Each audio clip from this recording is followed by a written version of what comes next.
My next guest on the Quantum Shift podcast is Allison Blackler.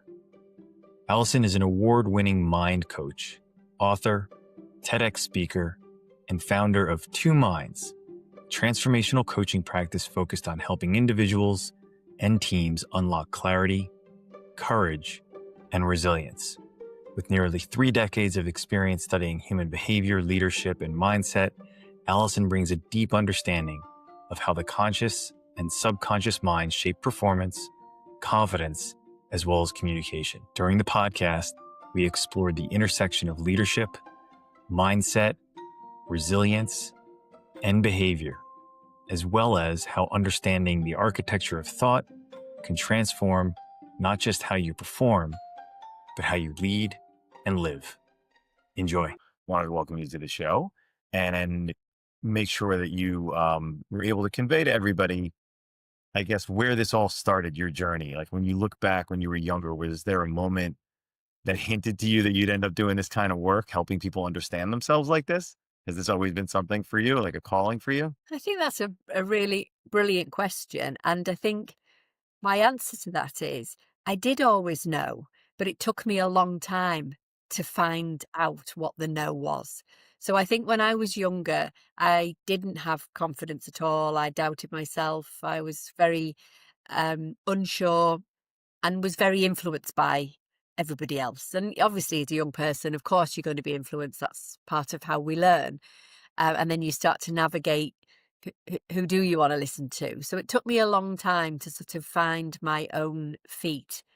But I think my pursuit of that was the bit where I must have known to keep going, to keep asking questions, to keep reading, this was before the internet. So I was in libraries trying to make sense of things, this is all. Isn't it funny? I feel like we're ancient when we say that. It's I like it's know. before the internet, and you actually had to go into a library with your library card and take a book out. It does It make is me sound, I do an feel idea. old when I'm saying it, but I think it's important to know that for me, it goes back that far. And it would have been different trying to find answers for things then. I don't want to shy away from that. You can get a lot of answers at the tip of a couple of types in a computer these days. I didn't Yeah. have that. I didn't have that. And I was brought up by people who didn't talk about their emotions, who didn't give me the space to be able to explore what I was feeling and how I was feeling.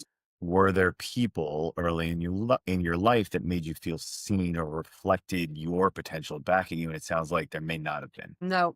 I mean, I did have people, I suppose, without realizing that were quiet cheerleaders around. But I think, my parents did the best they could, but it was very critical that, they obviously saw that as the way to get a child to do the right thing, was to be critical. Did they remain that way through your adult life? Or was that just unfortunately the way they were? It's tough. Were there, was it like small gestures along the way, or was this really like you just said, hey, I get that this is the wrong way to be and I'm going to be different? I'm sure there probably were people, but I don't remember till much later in my life when somebody actually started saying things like, I see you. I don't think I was accepted for who I actually was, and I was being molded into what they wanted me to be. And I know this is not a unique story. Lots of people find, parenting, and I'm not judging anybody or my parents when I say this, but, people often want things for their children that they think they want. And actually, it doesn't mean it's right for that child at all, because we are all our own person, aren't we? Yeah, it is kind of a fascinating thing, especially as a parent, right? Where you see the nature of it all, and you're kind of like, I forget where I read it or said it, or somebody said this, where it's like you can't light the flame for them, but you can stoke the fire. And it seems like your flame was already lit inside of you. When did you first realize that you were observing people on a different level than most? Yeah, I definitely noticed at school that people used to come and talk to me. So I was often the one that people would come and talk to, but I didn't. But again, when I look back, I didn't have anybody to talk to at all. And I think that was where I started maybe to self coach myself, because I didn't really feel like I had. I was often the person that everybody else came to, but what about me? It took me a long So that's interesting because it's an interesting way. Yeah. So you're kind of questioning the world around you. Nobody's there to support you. So I guess at what point do you say this is what I was meant to do and this is my path? Like how old were you? Walk us I through that. was well into my 20s, but even later actually, having, been in all sorts of situations, trying to find the answers, asking Mm. different situations and people. And I literally had this sense that this can't be it. The way that I'm thinking about myself and the way that I'm viewing the world, this can't be it. And I wanted to explore that. And remember, I know we laughed before and said, we sound really old, but I think it's really important to remember that I didn't have access to what we've got today. I had none of that You at didn't all. have that information at your Nothing. fingertips. You were literally with the friends that you knew, the people that you knew. That was where you got your information from. So do you believe, I mean, it seems like you knew your purpose pretty early in life. Do you think your purpose chooses you or you choose your purpose? Was that sort of like a environmental thing and you kind of came out and found that yourself, or was that something that you feel like you were born to do? I think what I'm doing, I feel very lucky that I was meant to do this. And I actually genuinely believe that some of the struggles I've been through, I had to do so that I can support others to navigate. So even the Unpack that rubbish. for us. Yeah, I want to hear about those struggles. Like, tell us about that. Yeah, so even some of the rubbish, even the feelings of self-doubt, the some of the relationship situations I've been in, some of the friendships I've been in where I haven't necessarily come out, on top, but I've learnt so much. I genuinely believe that we learn the best stuff from the most difficult things. And I can honestly say I've been there. So every single thing I talk about, everything I've ever written, I can say I've been there. And I think that's really important, especially today. Yeah, yeah, I agree. So when we talk about, I want you to describe, how do you describe the two minds that we live with? I want to hear from your mouth. So I like to talk about the relationship we have between our conscious mind, which is the bit that you decide what you're going to do. So you set your goal and you say, I want to do this thing, whatever this thing might be. And then your subconscious or your unconscious mind is the goal getter.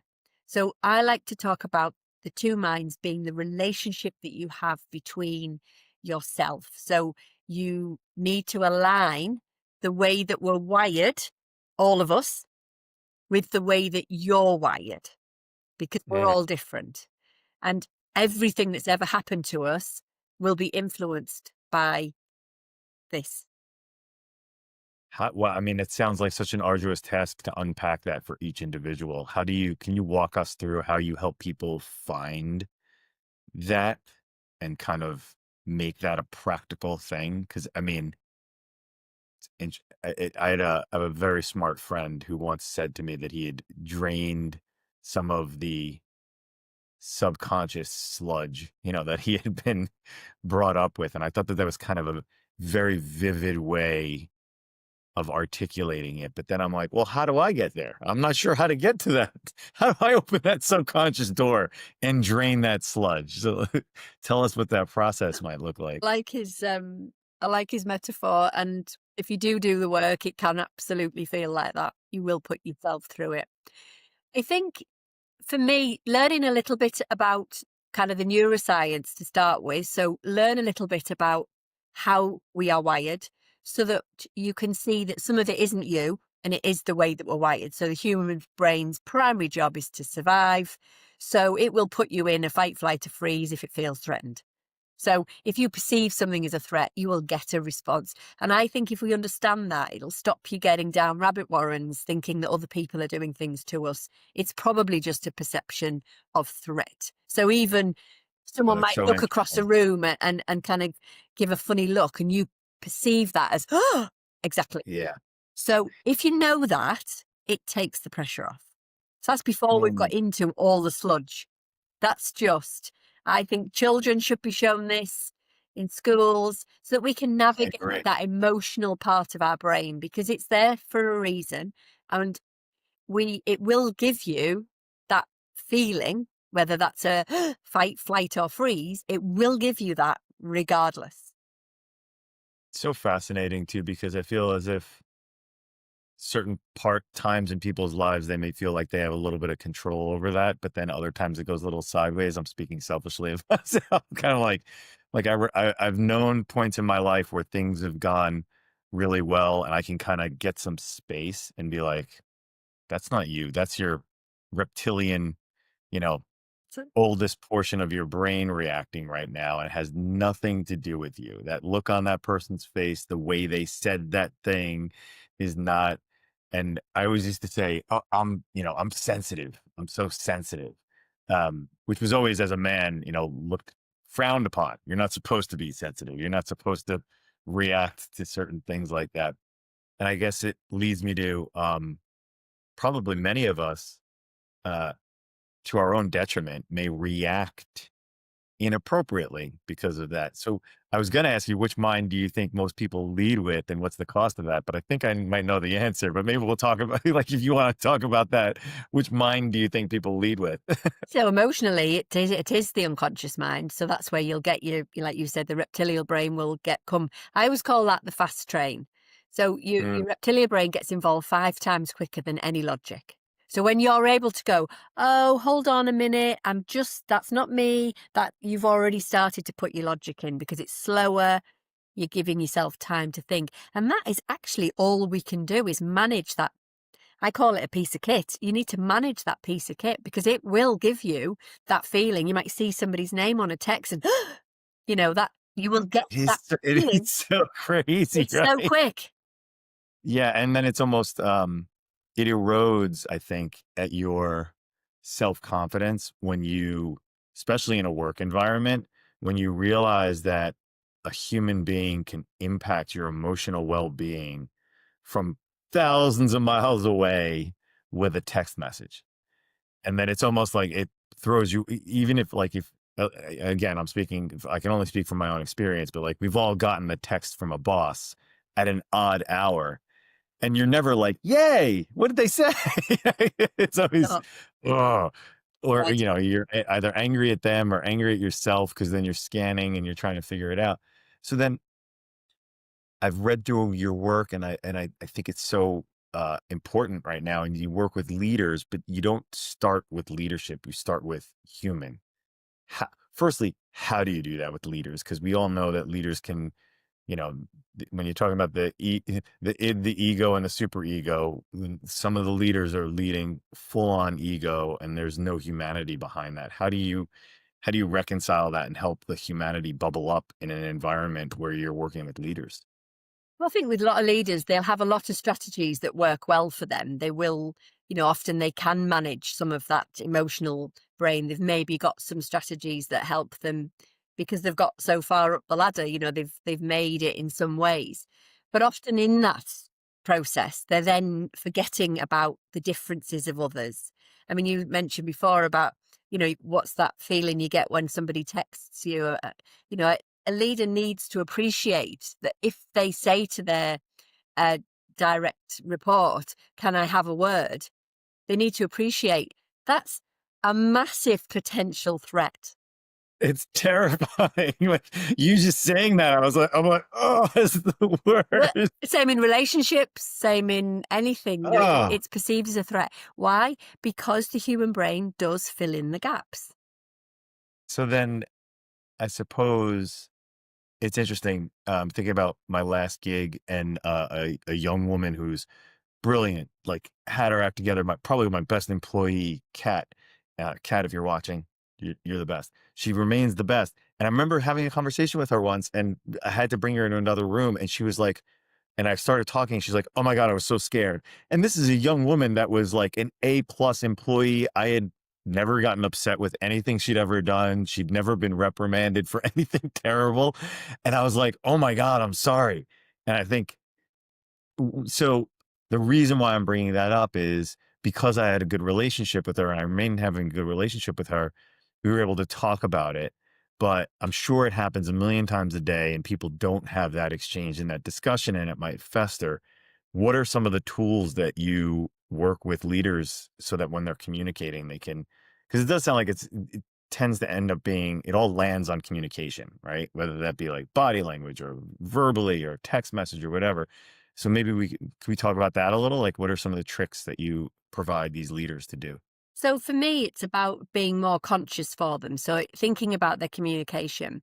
What is it that they're trying to say? Often they know what they're trying to say, but they don't think about the how. So when you're communicating your how, have you given as much certainty as you possibly can? And if not, say so. Have you, is there some level of autonomy inside that piece of request that you're being asked, you're asking somebody to do? Are you giving people some squeeze of choice rather than just telling people what to do, so you get a bit more collaboration? Does it feel fair, for example? If it doesn't feel fair, say so. So for me, it's all about trying to sort of build that relationship up with the people that you are communicating with. But the other really interesting thing, which all leaders will say, oh my gosh, is each person in the room, if you've got 10 people, 100 people, 1,000 people, everybody will interpret it differently anyway. So Yeah. it is difficult, but I always talk to leaders about what is it that people are saying at the dinner table about you. And it'll always be the how it was dealt with, how it was communicated. Very rarely are people bothered about the what. They want to feel heard, they want to feel valued. Even if it's a no, there's still a skill in being able to say no without letting somebody feel disheartened with their ideas. Because, your team have got amazing ideas if you're a leader. Yeah. And Yeah. actually leaders sometimes forget about that. So interesting because I feel like uh, everything that you're saying feels intuitively correct. And it also, I know how intuitively difficult it can be, especially when you're in the thick of it, right? Like I've had a tendency in my career, I've worked with very early stage startups and things can get really intense, and not intense in terrible ways, intense in fun ways, intense in, you know, putting out fires, but doing it together as a team. And sometimes when you're communicating, it doesn't come across certain ways and it gets a little bit lost in the mix. Are there specific tactical things that you provide to the leaders to do? The reason why I'm asking this, I'm asking about like specific tactical things, and you may not, it might just be more about like having them think about how it's being received on the other end. But Brene Brown, I saw recently on Diary of a CEO, and she was talking about trust and like this, trust being a jar of marbles, and that every bit of, every time you instill trust in your relationship with somebody, it's a marble, but it could be as little as, you know, hey, how are you? How's your mom doing with the chemo? Right. Like inquiring about something like that. And then that's the end of the conversation. And then when you've done that over time, you've articulated trust among your team that when things go haywire and you ask them to do something, they do it. Yeah. That it's not, you gotta trust me. Like you're like, it's almost like you don't trust the person that says trust me type of thing.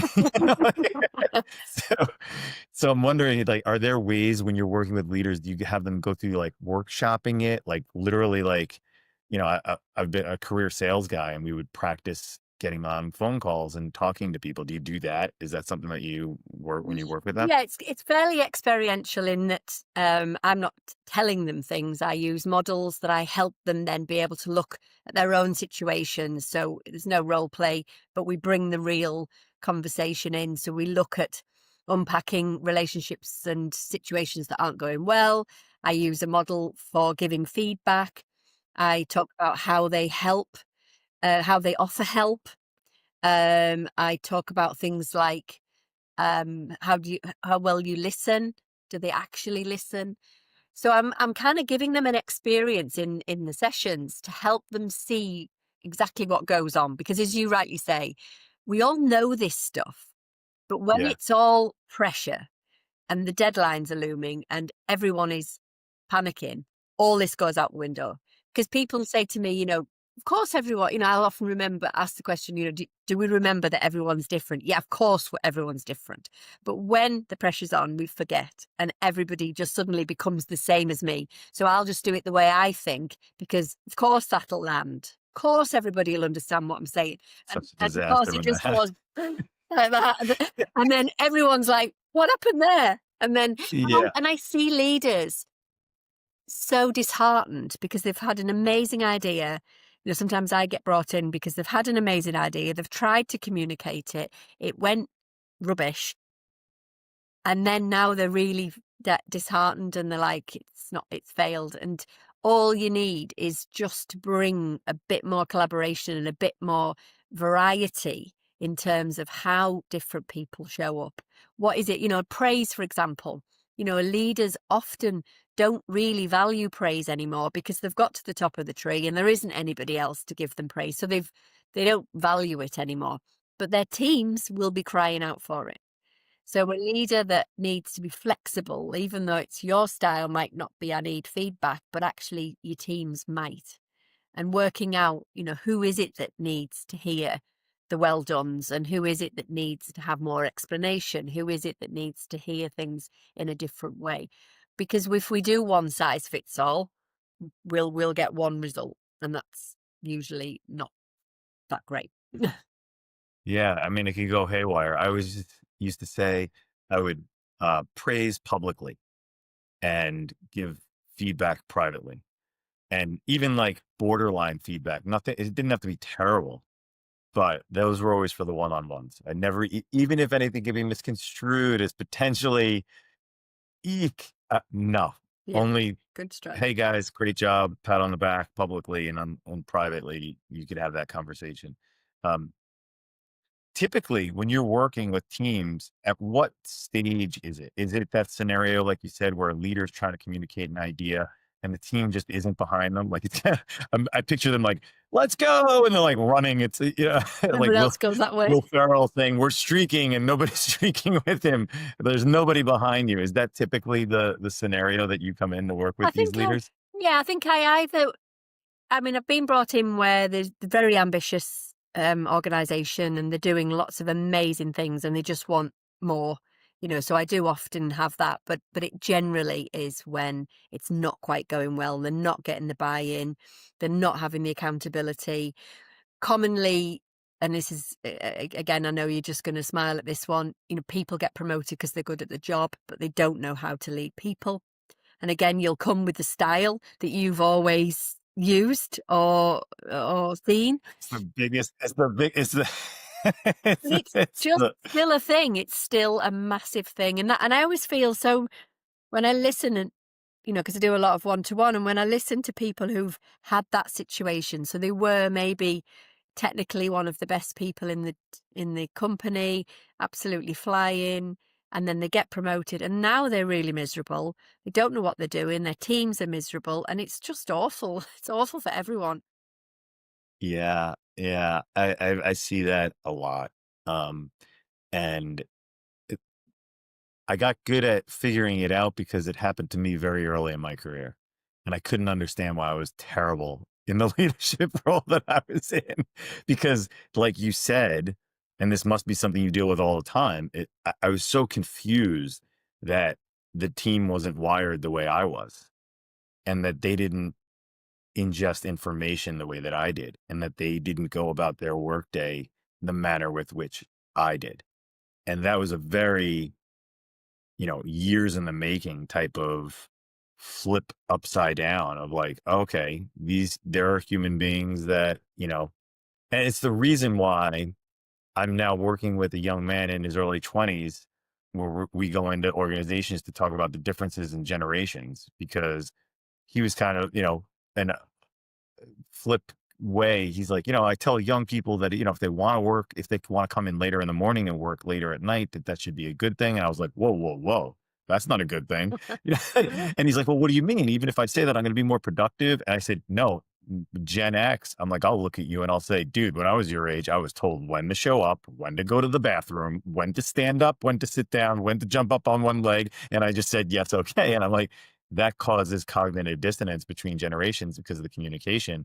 And I think that that happens very often with leaders, and they get promoted too too quickly and into the wrong role, where they could be a, in sales, they could be a lone wolf sales executive that closes $10 million a year before they even get out of bed, but they could be awful Indeed. dealing with people. So I want to give you the opportunity now to brag about your work. Like in your work, tell us about a moment or two or three when someone truly transformed and you're kind of like, I did that. Tell us about it. So, yeah, I think I got many. One particular story stands out where I was working with an accountancy firm, and there would have been about 23 in the room. They were all directors and next managers down, and they weren't communicating well at all. And actually, one of the things that came out of the sort of investigation was there was a lot of wasted time, like huge, terrible time, drama. So people getting involved in things, people getting pulled in to try and sort something out, really bad. And actually just being able to air all that and actually look at it was so, so good for them to just be able to say, hang on a minute, let's get some better strategies so people could have conversations. Have difficult conversations is something that I encourage people to have healthy debates so that people, again, you mentioned before about, if you don't have good conversations, then when you really need to have a difficult conversation and you haven't had anything, that'll come in as a, oh my gosh, there's no warning for this at all. So I think being able to do that allows people to yeah, to reduce time. One of the things I love them to keep an eye on is, are their meetings shorter? Because they are using models that really get them focused, bring their attention. And then again, for me, what the best feedback I get is when people just see each other. They just see each other as different, and actually leaning into that. That to me is so important because, again, whether you're a leader, whether you're a team manager, whether you're a team member, to be heard, regardless of who you are, is something that I try to create. Yeah. Yeah. And I think it's so important. I do think that in my career, younger executives have taught me that. Like really, the younger generation is very good at articulating that they are different and being comfortable saying we're different. And I've learned a lot throughout my career. Um, I'm thinking about the team of Products Up if you guys are watching. We had a bunch of young business development representatives that became really dear friends. I did an onboarding for a couple of Products Up for a month in Berlin. And I remember thinking, the founders, I was like, why am I onboarding for a month? And they knew that I needed to get to know these human beings that I would be collaborating with, that would be on my team. And it was so impactful for us to be social and to work and to have dinners together and to do that. And I'm wondering, as I'm having that recollection of, I was like, wow, I onboarded for a month. That was crazy. Like, why did I do it for so long in Berlin? It was such a fun time. And I think it worked because I did become friends with many of them and lots of mutual respect going around. Do you encourage out of office like activities and dinners and, because sometimes I feel like organically when I did the onboarding, obviously I'm in New York, I was in Berlin for a month and I was, at an executive stay type situation. So I needed friends for dinner every night. I was like, hey guys, let's go out to dinner. And we all went out to dinner. Um, and I was buying. So of course everybody came, right? But I think about forced social stuff that in throughout my career and I cringe.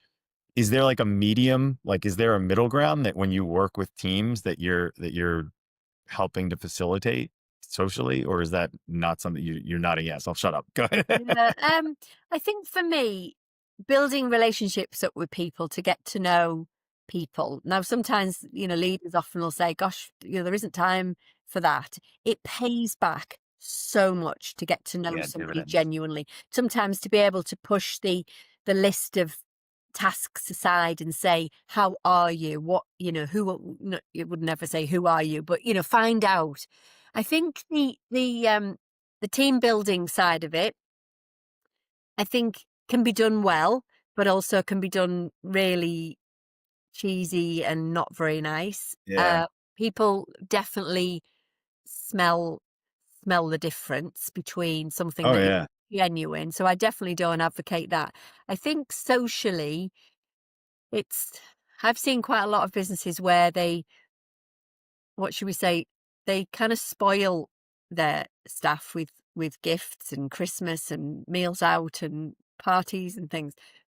And actually, that isn't always what people want. People actually want to feel heard by their manager, by their leader. They want somebody to actually see them.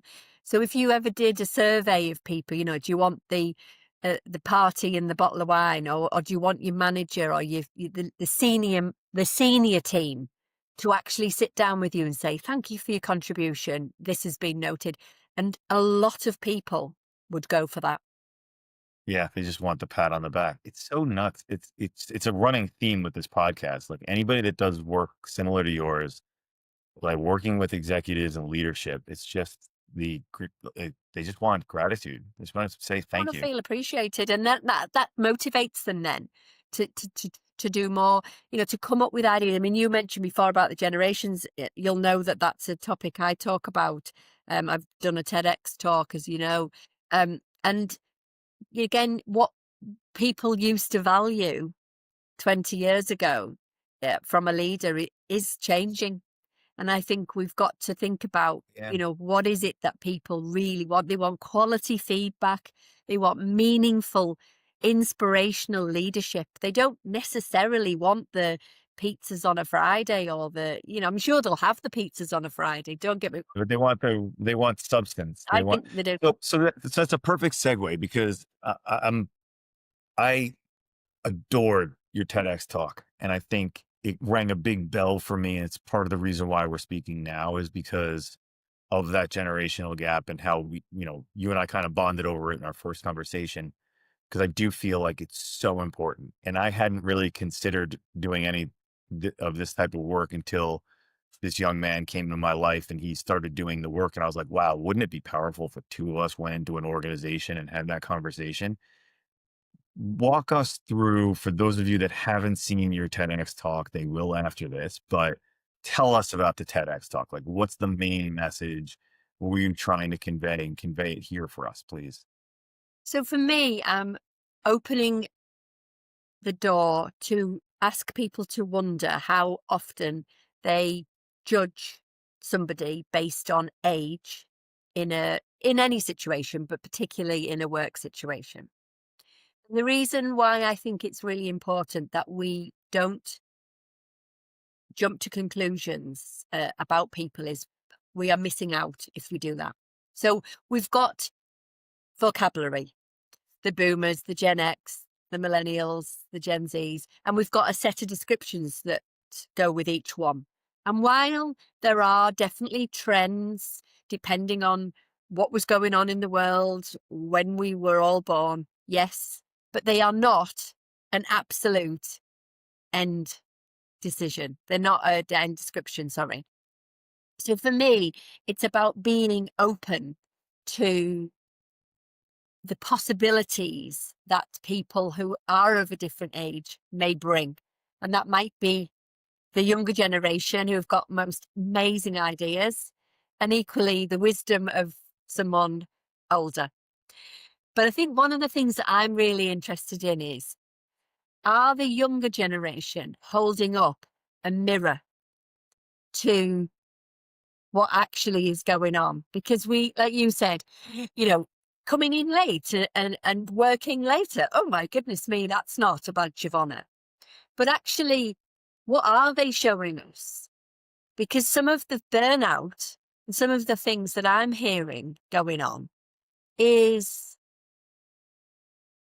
showing isn't showing us that going on like this isn't working. So I'm Yeah. wondering about this, what these younger ones are doing for us and their attitudes to things. I'm really Yeah. curious about. Yeah, that they could actually teach us things. And I think it's funny because, and I know that we talked about this the first time we spoke, and this young man, Will, when we talked about it, I was like, it's difficult intellectually. I may know that that approach is better. You might say, I'm better if I sleep in and I work really late. Cause I'm like, wow, when I was young, that's the way I was too. And boy, wouldn't have that been great if my boss allowed for that. But there is this bizarre psychological thing that happens where it's almost like hazing, where it's like, well, I was told that I had to be there at a certain time and it was awful. So you're going to have to do the same thing because what? So I think if Gen X and boomers can get over that hump, and even like older millennials, of saying there is a better way, you will get more out of people if you allow for them to have a life and to go to their kid, drop their kid off at work in the morning and be able to have like a meaningful send off for their child. They'll work like an animal for you. I do think it's difficult for executives that have been in large organizations for many, many years. I'm a startup guy, and I think when I ran my own business, my first business that I started was 13 minutes away from my home, and people were like, "Why didn't you do your office in the city?" Because I live in the suburbs of New York, and I put the office in White Plains, and I said, because in my mind, I knew that I personally wanted to put my daughters on the bus every morning, and that was a non-negotiable. I will be the one putting my daughters on the bus in the morning, period. My wife had to get off to work. She was working mom. And I knew that I didn't want to have somebody in between, a nanny or somebody else doing that. And I think had I been working for somebody and not been an entrepreneur, they probably would have said, no, you need to be at your desk. And it would have been a huge problem. So I am, when you imagine the future of work, like leadership and psychology, where do you see us heading? You must see some good things. Like you're at the tip of the spear with these massive changes happening in organizations. Where do do you see people that you're working with really embracing this and really, especially people in our generation? Are they a little bit more open-minded? Are they, willing to hear the feedback that you're giving them? I think it is still a mixture. I think there are still a risk that people will continue to do the same thing that they've always done without realizing that there's an alternative. I think they might make that change when it's gone wrong, which would be nice if we could do that before then. But then I think there's also a curiosity and an appetite to do things differently. And I think that's where the opportunities are. That's what excites me. When we can look at the younger generation and judge them and say, oh, they're all entitled and lazy and all these things. And they're none of those things. They are none of those things. They are speaking up for themselves. They've got real clear direction about what they want. They know how they want to be led. We never knew any of those things. So I think we need to really harness this and listen. But equally, we need to be careful around making sure that we don't, that they don't think that everybody who's old hasn't got a clue what they're talking about and lots of things. So for me, it's that Well, relationship between the two. and I think the way you did it in your TEDx talk was so powerful for me. And I kind of I really would love it if you retold the beginning, where you lead with your own experience as a young employee. And I've never really heard anybody do that. And it was very impactful for me, because it's rare that when you hit a certain level of an executive that you can really extract yourself from that and remind yourself, hey, you were 22 once also. And don't you remember how humiliating that was when you messed up and you did whatever, like walk us Yeah. through that beginning portion. Yeah, so for me, I take everyone back to when I was 19 and I'd left college, new to work, and I wanted to impress my boss. He asked me to do a presentation. So I got to work and I did go for it. I used vibrant colours, loads of images, and hardly any text. Was so delighted with myself. And then when I showed it to him, he was just like, where's all the information? Where's all the data? And yet I thought I'd created this really fabulous thing. And then he conversely must have thought, oh, flipping it, this generation, they don't know what they're doing. They're coming up with all these wacky ideas. And the disheartenment for me, even if it was wrong, I think this is where leadership, where we've got room for, even if it wasn't what he wanted, he could have said it differently, because it could have kept me like sort of feeling engaged in the conversation. And these very small things, people remember these small things, don't they? They always say, don't they, what do you remember out of a conversation? Well, it's actually how you felt.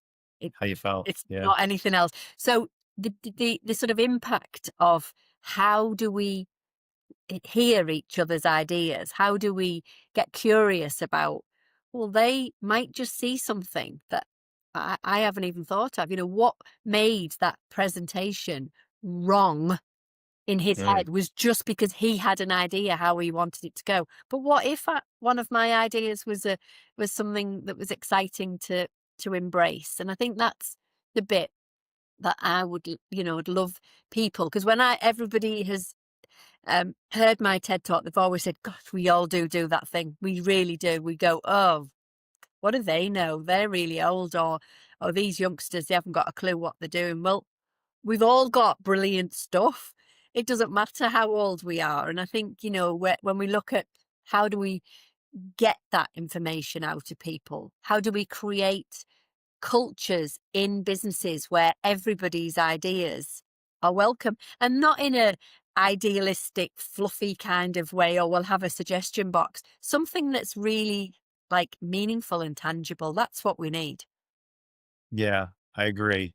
And it's funny when you brought that up, I very much identified with you though, because as a sort of career sales guy, I used to pride myself on having almost no text in any of my PowerPoints because it was conversational. I'd be trying to get information and it was just look at the image. That's fine.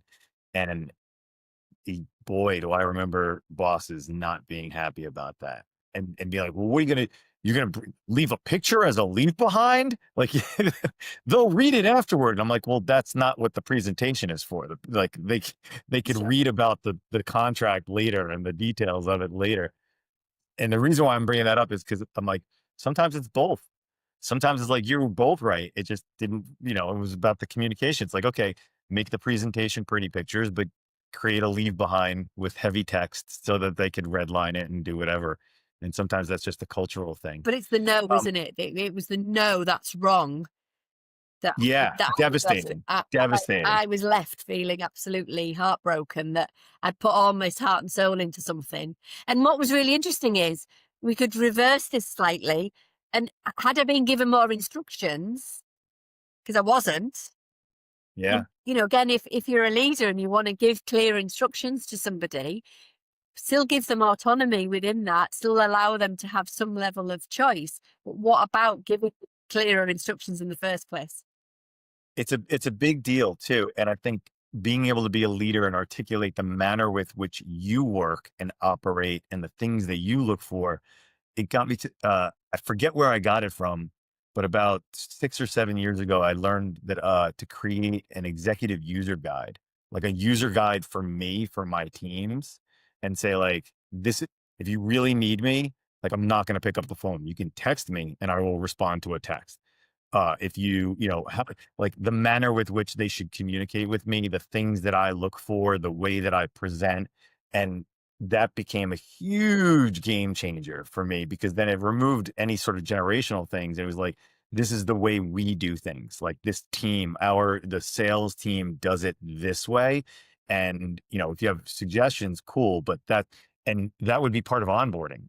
I would give them the Chris Dessi executive user guide, and they'd all laugh, but like, they'd be like, oh yeah, thanks for letting us know. Cause then it's like, people don't know what your pet peeves are. Exactly. They'll find out, Exactly.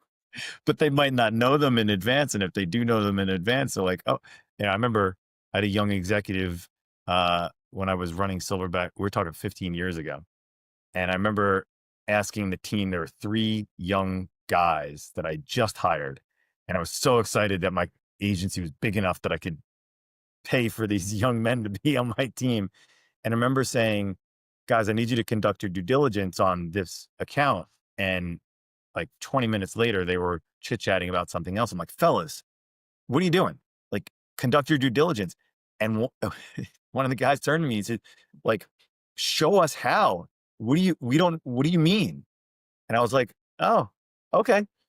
Like, it just didn't even dawn on me. Like, I was moving so fast and I was just like, okay, what does due diligence mean in this environment, under this umbrella, in this advertising agency, when looking at that business? And I messed up. I didn't give them those rails to run on and those parameters, which I think is really powerful.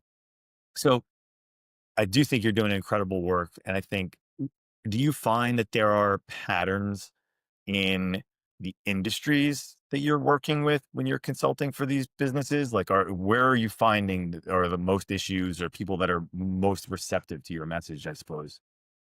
I seem to somehow specialize in a lot of professional services, so accountants, lawyers. And what I notice, and this is not me saying anything that I don't say to them, so I'm not Be saying careful. no, They're going to get very don't upset with worry.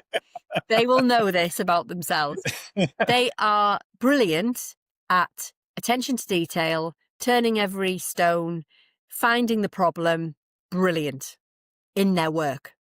But if you do that with all their people, it upsets people.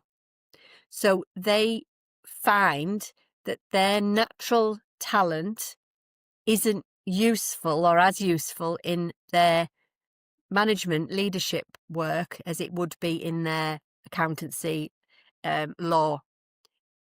And they can't understand or need help to see the relationship between, you can't manage your people like you do your spreadsheets or your law firms or your this. So that's been one of the most interesting things, and again, they often or sometimes can be more introvert as well by the Yeah. nature of their work. So people, I've got one guy in my mind, and he's like, oh, why are they so hard, the people? Because they are, and he says, give me a set of accounts any day, because he would prefer to get right into the detail, really find the problem. That's their job, is to flush out the problem. You can't do that with people. You have to do it in a very different way to be able to do that. So I find that that's been really a good pattern to spot. And What a fascinating way to look at it. And I don't know that I ever really heard anybody articulate it, right? It's that what's made you successful in your job will not make you successful when you're managing your mm, team. It's a different skill set. yeah, yeah. That's a mind blower. And it's funny because it goes the other way around. Because I'm no wallflower. I'm, and I know throughout my career that has not been very well received by introverts on my teams. They're like, they thought I was yelling at them. Yeah. You're like, Like, I too remember a much. very specific instance. I remember saying, like, somebody who said, "Oh, the marketing team is doing whatever," and I'm like, I cursed and I said, I don't give a fuck what the marketing team is doing." And a young woman on my team was crying. And I was like, what are you crying about? What? Why are you crying? You just yelled. We don't care about it. I'm like, what? Huh? Like, it was just like the way I was emoting, and it scared the heck out of this poor girl. And I was like, oh no, I didn't mean to do that. So yeah, definitely goes in the other I direction. think in the other direction as well, if you've got uh, people at the top, founders, entrepreneurs, real high pace thinkers, idea generators, your head's like literally constantly full of the next project, you can be really tiring to a lot of people. You are too much. And actually, I often end up working with the leader to try and not slow them down, because you want them to keep coming with the amazing ideas. But if you're trying to lead people, they won't keep up with you in that speed. It's not their business, so they won't work as hard as you, as the founder or as the entrepreneur. So I think that's the other pattern I see, is when you get a real high flyer at the top who's just got so many ideas and so much energy and comes bouncing around like Tigger, And then everyone else is a bit like, oh, Uh, oh. that one stings. Tigger, I've heard that. Yeah. I'm like, I had to open up my laptop. The Logitech camera just died. Let's talk about the future of Allison's work. Where are you focusing? Where is the TEDx talk taking you? Mm. Where is the writing taking you? Where do you see yourself going with this work? You know, let's hear it all. So I am excited to change not what I'm talking about, but where I go, because I have done nearly 30 years worth of one-to-one. And while I love one-to-one and I do enjoy helping somebody, I genuinely think the way that we are all wired and how we compare ourselves and how we often think that we are the only ones, I actually believe that my work needs to go where others hear it, but they're with others while they're hearing it. Because I think that in itself takes the pressure off. Because when you're in a group or you're with others and you realise that while everyone's unique, we are all similar, it's like a pressure cooker's just been released. It's like, oh, you too. I run a group coaching program every 6 months. Well, I have one that it runs for 6 months. I usually start them before the 6 months. And on that, we deep dive. There's 8 people and we deep dive and we learn together. And they come with me on a live session and we do questions and hot seating every 2 weeks. And the stuff that they are working on together is unbelievable. So they're working on their own stuff, but then they're coming together. And I think that helps people hear from other people, hear other people's strategies. I might try that. Oh, I'm inspired because you made that work. So I'm going to have a go. I feel less alone. I think we need this. So I would like to do more of that. And also working with teams so that they can hear each other's differences and support that. But also, yeah, from a TEDx point of view, to talk on other stages, dare I say, around the world. I'd love to come to the States and speak on Yeah. on stages there, because I think people need to hear the real stuff. There is a lot of people speaking about all of this stuff, but I often feel that they mislead and make it look like it's easy. And it's possible, but it's not easy. And I It's want the to be hardest work. Brené Brown, you mentioned earlier, like she's one of my heroes. She talks Mhm. about the real stuff. And Yeah. I, Yeah. I Yeah. love that about her. And she's been somebody I've admired for years for that reason. And I'm the same. I want to talk about the real stuff. Yeah. I think she's got guts. I think she can walk into a boardroom and be like, enough of the BS, fellas. Like this is the real And I do stuff. that. Let's talk about it. I do that. I challenge, I do challenge founders, leaders, people who need to. I will have that difficult conversation and say, I'm not going to beat around the bush. This is what I'm seeing. This is what I'm noticing. And I think people can then make that change more Yeah. likely then. When people are, when do you find people calling you the most? Is it when the things are kind of like, are they ever intuitive enough that when things are going well, they say, hey, I want this to continue. How do we sustain this? Like, is there ever that scenario? I have had that, definitely. Really Yeah. ambitious firms. Yeah. I've got a couple in mind where they, their leadership style was really positive, really innovative, and they wanted to offer their teams a better opportunity. They wanted their managers to have skills. But then conversely, it's when it's gone wrong and the numbers aren't crunching, or they're losing a load of people, or they've got issues, complaints where they've got people, managers who are causing havoc, basically. And sometimes it's the founder at the top causing trouble. Sometimes it's when you've got somebody who's retiring. That's quite common. So that's interesting. So somebody who's probably been very, very senior, and then they're now retiring and they're kind of trying to hand the reins over to somebody else. And then what is all of and the other side that's quite interesting is family businesses.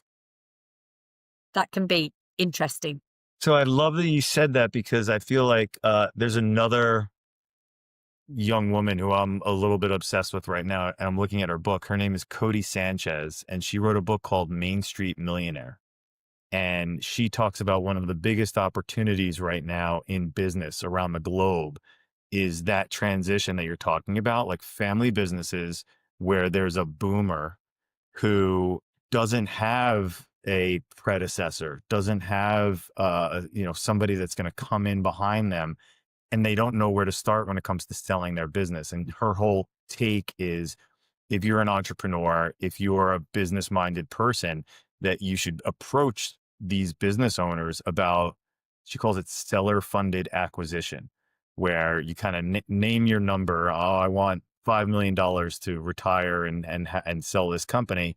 And then the person comes in and can earn that equity as they go over time with some of the work that they're doing. But how those transitions are so difficult and nuanced, and I could imagine in that scenario, people really needing your skill set and that your approach to things and how to solve business problems, because they don't even have another generation behind them in the office, right? It's just the way they've always run things, um, which can be really impactful. So how can people get in touch with you? For executives that are watching this right now that want to work with you and say, "Oh, I need Allison in our office," like, how do they go about doing that? I mean, I think the first thing I always want to say to everybody, I am always open to a conversation, no pressure. I think I love people. I love listening to people. I love understanding what's going on for them. I can often hear what they're not saying, so I can kind of hear and maybe give them some insight. So, I'm not here to sell all the time. I just love having conversations. I try and put some meaningful content into LinkedIn, which I believe is a good place for us to share real stories and really good information. So again, I try and put something in there that's not BS and something that's useful. But also, I'm always open to somebody saying, "Well, can you talk about this?" Challenge me to talk about something, and let's see if I can think of a scenario that is, could be a good conversation. Is there a book? Is there anything that's coming out that you could talk about? There's definitely not another TEDx. I think there's one TEDx. It's quite an experienced TEDx.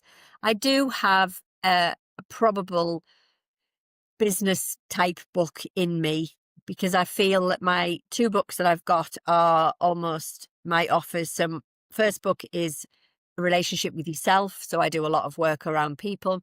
I do still do, but have done a lot of relationship work, individuals who are either in a relationship and it's not working, or having problems with the relationship. That's my second book. And then the rest of my work is in teams. So I feel like if I was going to do the three, The I team. need the third Yeah. third Yeah. book. So maybe 2026 might be that.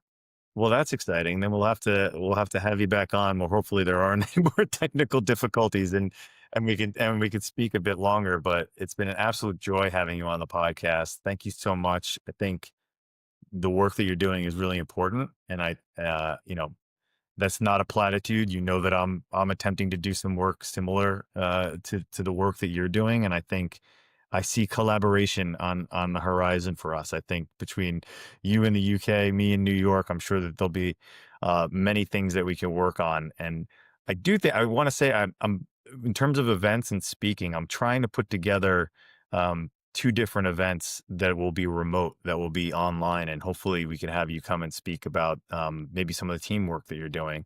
I like the three levels of that, like your own work, the one-on-one work, and then with the team. I think that dynamic would be really interesting. Um, but I thank you so much again for coming on. Thank you for having me. And definitely collaboration is the way forward. Definitely. Yeah, yeah. Thank you so much for watching the Quantum Shift podcast. If you enjoyed it, please subscribe, like, and share. Thanks so much.